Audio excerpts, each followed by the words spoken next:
maliit na paraan tulad ng paglalaan ng oras para sa telethon at pagre-repack ng relief goods, nagbayanihan ang Kapuso and Sparkle Stars para makatulong sa mga sinalanta ng Bagyong Christine.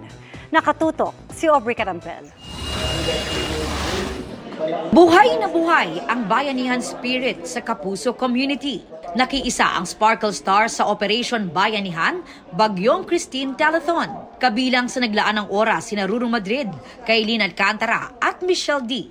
Nananawagan ng tulong sa publiko para sa mga nasalanta ng bagyo. Si Ruru dumiretso sa telethon pagkatapos ng story conference ng Lolong Season 2 kasama ang ilan sa kanyang cast members. Kami po ay nananawagan sa inyo pong lahat at kumakatok sa inyong mga puso na inyo po sanang tulungan ng ating pong mga kababayan na nasalanta po ng bagyo. May mga kamag-anak din po at mga kaibigan na nandun at nakita ko yung hirap na pinagdadaanan nila ngayon. So, hanggat sa makakaya ko, gusto kong makatulong.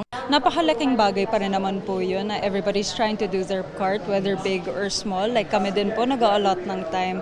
And that's what we can offer in terms of helping, if that can help inspire other people to do their small part. Nag-telethon duty rin si Glyza De Castro, pati ang The Clash judge at Batanggenyang si Ay de las Alas. Pinag-pray ko po kayo talaga, sana'y wag masaktan. Pero kung kailangan po ng tulong, nandito po ang GMA Foundation para tulungan po kayo dyan po sa Batangas. Sa GMA Kapuso Foundation Warehouse naman, tumulong sa pagre-repack ng relief goods ang Kapuso stars and celebrities, kabilang si Herlene Budol. Ang mga donasyong makakalap ng GMA Kapuso Foundation ay ipamamahagi sa iba't ibang lugar sa bansa na naapektuhan ng Bagyong Christine.